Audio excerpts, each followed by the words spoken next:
الحمد لله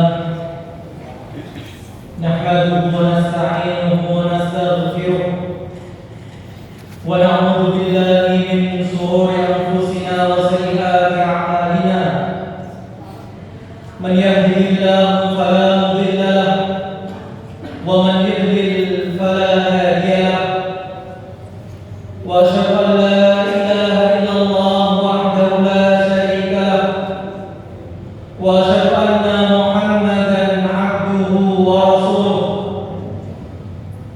يا أيها الذين آمنوا اتقوا الله حق تقاته ولا تموتن إلا وأنتم مسلمون يا أيها الناس اتقوا ربكم الذي خلقكم من نفس واحدة وخلق منها زوجها وبث منهما رجالا كثيرا ونساء واتقوا الله الذي تساءلون به والأرحام إن الله كان عليكم رقيبا يا أيها الذين آمنوا اتقوا الله وقولوا قولا سديدا يصلح لكم أعمالكم ويغفر لكم ذنوبكم ومن يطع الله ورسوله فقد فاز فوزا عظيما أما بعد أيها المؤمنون جماعة Jumat rahimakumullah. Pertama-tama marilah kita panjatkan puja-puji dan syukur kita atas limpahan nikmat, karunia serta pertolongannya sehingga saat ini kita masih bisa melaksanakan salah satu kewajiban kita, yaitu melaksanakan sholat Jumat beserta rangkaiannya. Dan marilah kita wujudkan rasa syukur ini tidak hanya pada lisan kita, tapi bagaimana kita meningkatkan keimanan dan ketakwaan kita sebagai wujud syukur yang sebenarnya. Demikian pula salawat dan salam semoga selalu terlimpah tercurah kepada beliau, panutan teladan kita Rasulullah Muhammad sallallahu alaihi wasallam. Jamaah Jumat yang berbahagia, sahabat yang mulia Abu Hurairah radhiyallahu anhu dalam hadis yang sahih riwayat Imam Bukhari, beliau menceritakan, "Qila ya Rasulullah," dikatakan wahai Rasulullah, "Man as'adun nasi bi syafa'atika yaumal qiyamah." Wahai Rasulullah, siapakah manusia yang akan berbahagia? Siapakah manusia yang paling berbahagia dengan syafaatmu kelak di hari kiamat? Maka Rasulullah SAW menjawab, "Laqad dhanantu ya Aba Hurairah alla yas'alani ahadun an hadzal hadithi awwala minka." Aku sudah menduga wahai Abu Hurairah, tidak akan bertanya tentang hadis ini seorang pun lebih dulu dari dirimu. Lima ra'aitu min hisrika lil hadithi, karena aku melihat semangatmu dalam belajarnya. Kemudian Rasulullah SAW menjawab pertanyaan yang disampaikan, "As'adun nasi bi syafa'ati yaumal qiyamah."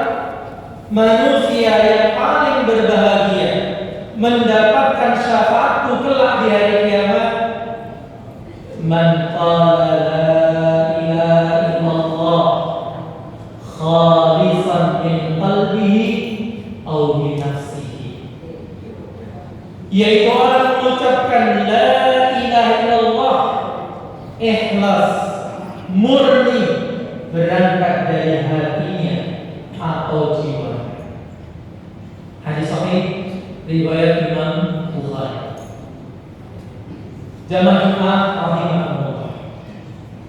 Kalau kita cermati hadis pendek ini memuat begitu banyak pelajaran bagi kita. Maka kita akan mengupas beberapa di antaranya. Yang pertama, sikap tawadhu dari sahabat Abu Hurairah radhiyallahu anhu. Dalam hadis ini terdapat pujian Rasulullah SAW terhadap diri beliau. Makanya di awal hadis beliau tidak ingin bercerita bahwa yang bertanya adalah diri, tapi beliau menggunakan kalimat yang majhul. Qila ya Rasulullah, ditanyakan. Siapa yang bertanya? Sebenarnya beliau yang bertanya. Karena Rasulullah SAW memuji, tidak ada yang bertanya sebelum beliau. Maka inilah keteladanan dari generasi terbaik para sahabat yang dikenal dalam istilahnya para ulama dengan generasi salaf, generasi terdahulu yang telah mendapatkan pujian Rasulullah SAW. Khairun nasi qarni, sebaik-baik manusia adalah masaku.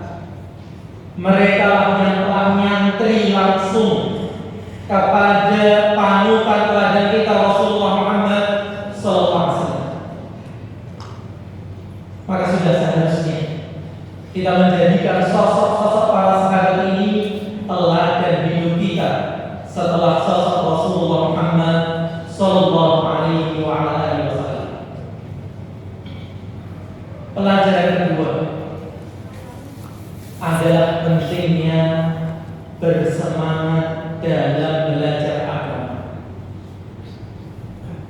Kembali kita ingatkan bahwa betapa pentingnya kita belajar agama kita, dan bukan sekedar belajar dengan penuh semangat. Betapa banyak waktu kita habiskan untuk belajar dunia kita. TK 2 tahun, SD 6 tahun, 8 tahun, SMP SMA 6 tahun, maka sudah 14 tahun. Apalagi yang menambahkan dengan S1, S2, S3, berapa tahun saja dia sudah menghabiskan waktunya untuk dunia yang dikatakan oleh Nabi SAW, umur umatku antara 60 sampai 70 tahun. Yang lebih dari itu hanya sedikit.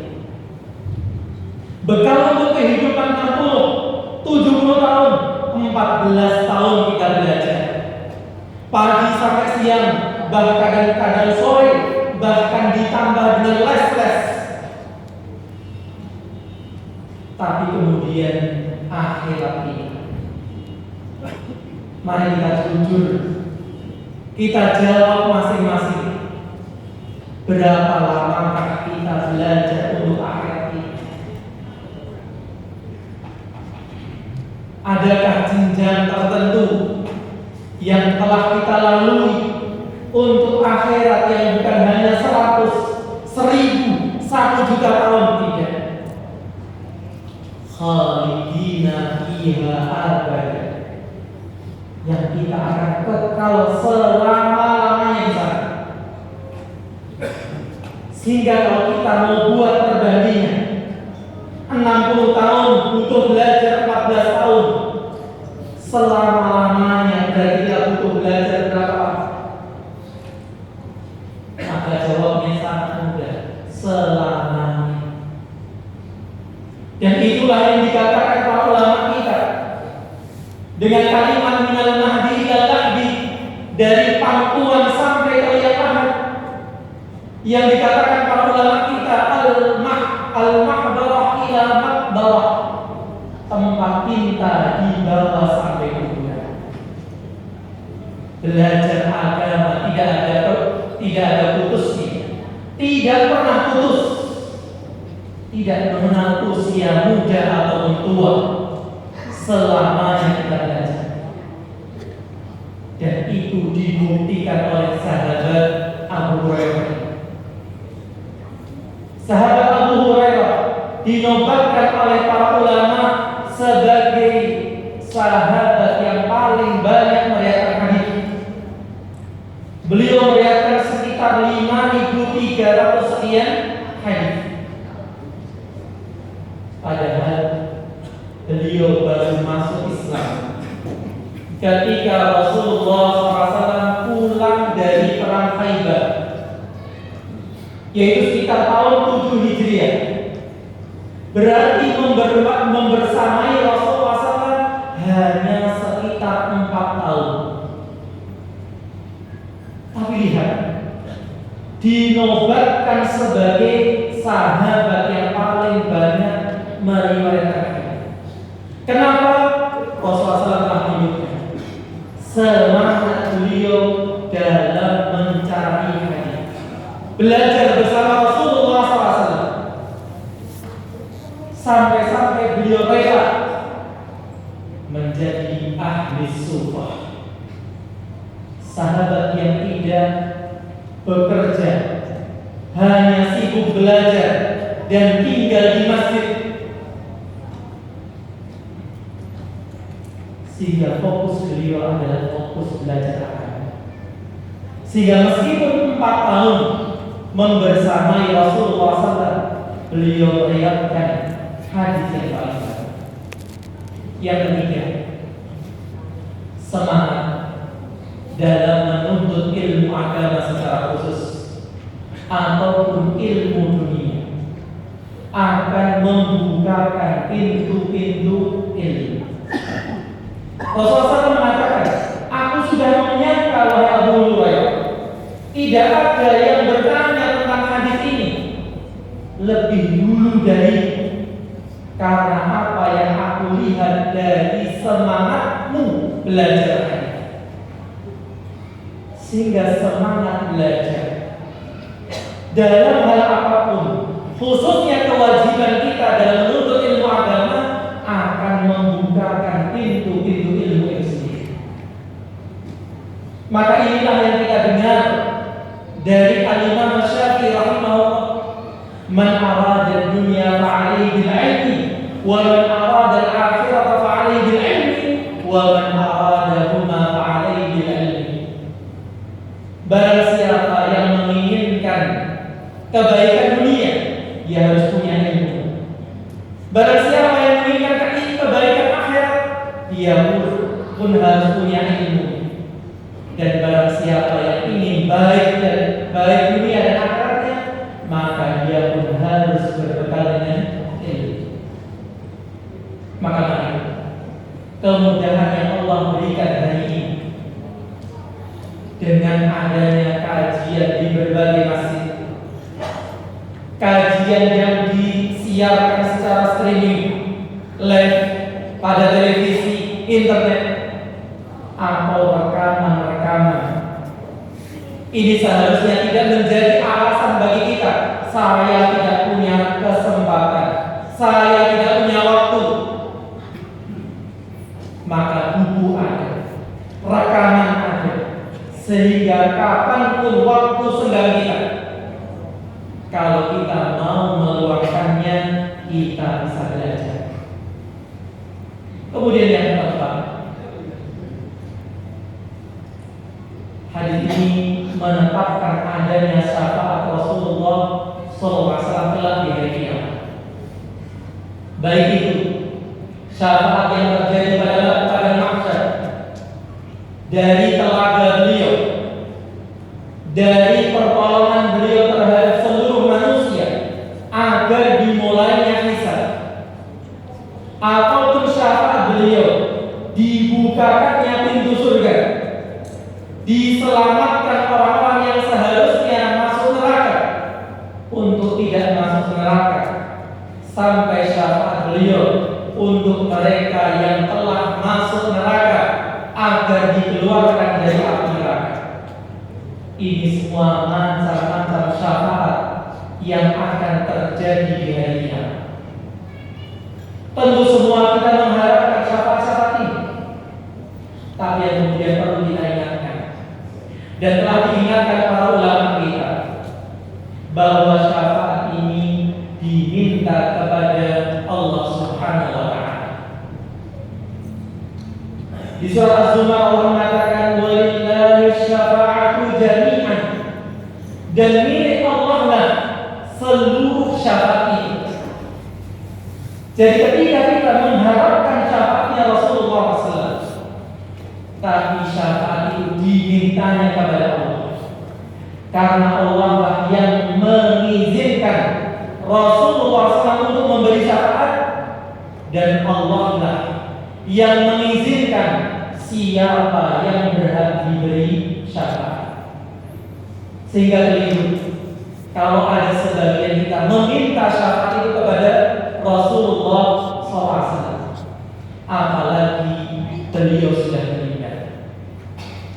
Maka itu tidak pernah dicontohkan oleh para sahabat meminta kepada beliau secara langsung di samping kuburnya atau dari tempat yang jauh. Maka syafaat yang kita harapkan kelak di hari kiamat, mintalah kepada Allah Subhanahu wa Ta'ala. Aqulu ma tasma'un fastaghfirullah li wa lakum wa lisa'iril mu'minin innahu huwal ghafurur rahim.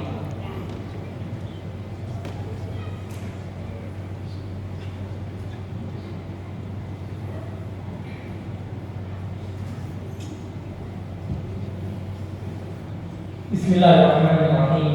Alhamdulillahirabbil alamin.